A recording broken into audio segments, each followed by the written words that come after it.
Dans cette vidéo, on va voir comment attaquer un contrat intelligent qui a une faille de réentrance. Donc souvenez-vous, dans la vidéo précédente, je vous ai montré un contrat protégé, donc c'était SafeBank, et c'est ce contrat que j'ai modifié et que j'ai nommé Vulnerable Bank.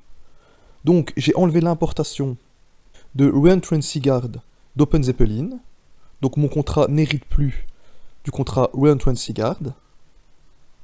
Forcément, la fonction Withdraw n'a plus le modifier qui l'a protégé de cette faille. Une modification aussi que j'ai réalisée est que maintenant j'utilise pas la fonction transfert, mais la fonction call. Donc dans la fonction call, on voit qu'on a un booléen qui indique si l'appel a réussi ou non. Le deuxième élément, après la virgule, est la donnée renvoyée par l'appel si elle est disponible. Dans ce cas, on n'est intéressé que par le booléen de succès, donc on peut ignorer la donnée. Donc en utilisant seulement une virgule avec un espace vide à droite. Donc comme ceci. On a le booléen, on a la virgule et l'espace vide. Donc ici aussi, on a une chaîne de caractères vide. Donc c'est le data de l'appel. Donc qui est vide ici car on souhaite envoyer aucune donnée. Donc c'est juste pour l'exemple. Sinon on voit bien qu'on a l'utilisateur qui appelle la fonction withdraw en payable. On appelle la fonction call avec le montant que l'utilisateur va retirer. Amount. Donc le montant, tout simplement, c'est la balance que l'utilisateur possède, donc dans Vulnerable Bank, donc dans la banque. Donc en appelant la fonction withdraw, un utilisateur retirera tous ses fonds. C'est pour ça qu'on voit ici que la balance de l'utilisateur revient à 0. Ensuite, l'événement est émis. Donc c'est un contrat tout simple avec une fonction de dépôt, une fonction de retrait, une fonction qui permet de voir combien on possède donc dans la banque.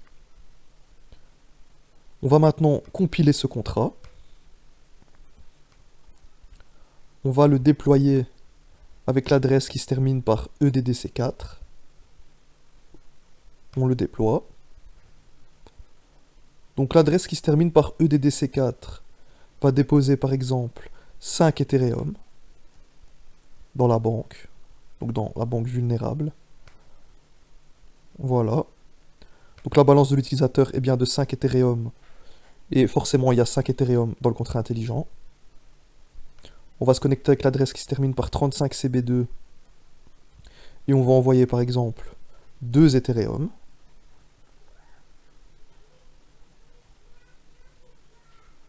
On les dépose. Voilà, donc on voit que dans le contrat intelligent, il y a 7 Ethereum.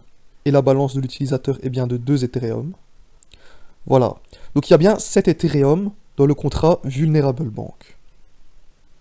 On va maintenant se rendre dans le contrat Malicious Attacker. Donc tout d'abord, on voit qu'on a une interface eVulnerable Bank avec une fonction deposit et une fonction withdraw. Donc ces fonctions sont dans le contrat Vulnerable Bank. J'ai fait une interface parce qu'avec une interface, on peut définir uniquement les méthodes qu'on a l'intention d'appeler. On aura besoin uniquement de la fonction deposit et de la fonction withdraw de Vulnerable Bank. On n'aura besoin d'aucune autre fonction. Ensuite, on a le contrat Malicious Attacker.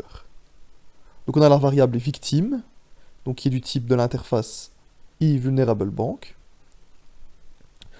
On a le propriétaire, de type adresse. Ensuite, on a le constructeur.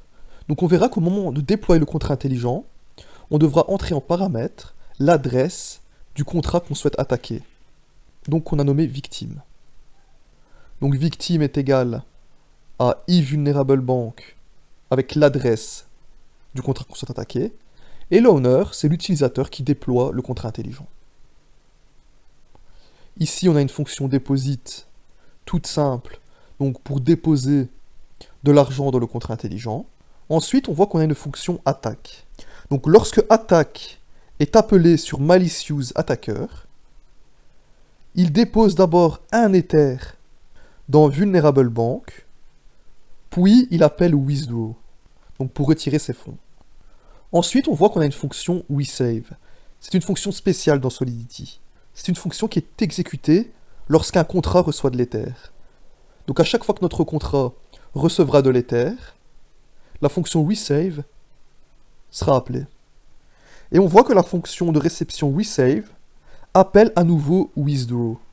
Donc tant que le contrat vulnerable bank possède au moins un Ether, la fonction withdraw sera appelée en continu. Enfin, à la fin, l'attaquant peut appeler collect Ether pour retirer tous les fonds volés. Donc tous les fonds qui se retrouveront dans malicious attacker pourront être retirés par le propriétaire du contrat intelligent, malveillant. Donc il récupérera tous les fonds. On va tester et on va voir ce que ça donne. Donc on a vulnerable bank. Ici on va compiler malicious attacker. On va sélectionner le contrat et pas l'interface. On va copier l'adresse de vulnerable bank. On va l'insérer et on va déployer le contrat. Ah oui, on va se placer sur une autre adresse, par exemple l'adresse qui se termine par 21 678. On déploie. On voit que tout s'est bien passé. On se rend sur malicious attacker.